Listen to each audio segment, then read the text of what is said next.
ഇത് മാസ് മോട്ടോഴ്സിൽ നിന്നാണ്. Honda Activa self starting complaint ആയിട്ട് വന്നിരുന്നതാണ്. അതായത് കിക്കറിൽ വണ്ടി സ്റ്റാർട്ടാവും, സെൽഫ് അടിച്ചാൽ വണ്ടി സ്റ്റാർട്ടാവില്ല.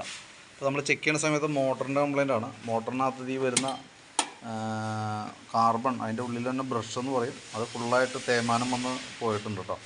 ഇതേപോലെ തന്നെ ഒരു കട്ട ഈ വയറുമേ വരും, അത് തേഞ്ഞ് വിട്ടുപോയേക്കണതാണ് കേട്ടോ. ആർമേച്ചറിന് അങ്ങനെ വലിയ പ്രശ്നം തോന്നണമൊന്നുമില്ല. അപ്പോൾ നമുക്ക് ആ കാർബൺ മാത്രം മാറ്റിയിട്ടൊന്ന് റീസെറ്റ് ചെയ്യാം. റീസെറ്റ് ചെയ്ത് നോക്കാം. റിപ്പീറ്റ് എന്തെങ്കിലും സെൽഫിൻ്റെ പ്രോബ്ലം കാണിച്ചാൽ പിന്നെ മോട്ടർ മാറ്റി കളയാൻ എന്തെങ്കിലും ചെയ്യേണ്ടി വരും കേട്ടോ. അപ്പോൾ തൽക്കാലം നമ്മൾ കാർബൺ മാറ്റി റീസെറ്റ് ആക്കണുണ്ട്.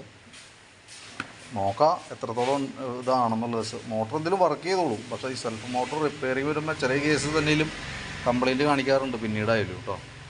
പക്ഷേ നമുക്ക് സെൽഫ് മോട്ടർ പുതിയത് വരുമ്പോൾ അത്യാവശ്യം 12,000 അടുത്ത് നമുക്ക് ചിലവുണ്ട്. ഇതാകുമ്പോൾ ഒരു 550 രൂപ ബ്രഷിൻ്റെയും ലേബറെല്ലാം കൂടിയിട്ട് ഏകദേശം ഒരു 550 രൂപ പരിപാടി തീരും. അപ്പോൾ ഞാനതിൻ്റെ എസ്റ്റിമേറ്റ് പറയാനില്ല, 550 രൂപയാണ് നമുക്ക് അതിൻ്റെ റേറ്റ് തന്നെ. പിന്നെ ബാറ്ററിയുടെ ഭാഗം കൂടി നമ്മൾ ചെക്ക് ചെയ്തു. ബാറ്ററി 13 വോൾട്ട് കാണിക്കുക, 13.15 ആ റേഞ്ചിൽ വരെ വോൾട്ട് വന്നിട്ടുണ്ട്. 2024 ബാറ്ററിയാണ് ആമറോണ്ട് കേട്ടോ. അപ്പോൾ ബാറ്ററിക്ക് വേറെ പ്രോബ്ലം ഒന്നുമില്ല. ഇത് മാറ്റിയിട്ട് കഴിഞ്ഞാൽ ഇത് റെഡി ആയിക്കോളൂ. റിപ്പീറ്റ് ഏതെങ്കിലും കാരണവശാൽ കംപ്ലയിൻറ്റ് വീണ്ടും പെട്ടെന്ന് കാണിച്ചാൽ പിന്നെ മോട്ടർ മാറ്റാം, വേറെ ഓപ്ഷൻ ഇല്ല കേട്ടോ. തൽക്കാലം നമ്മൾ റിപ്പയർ ചെയ്ത് കയറ്റിയിടുന്നുണ്ട്. ഓക്കെ.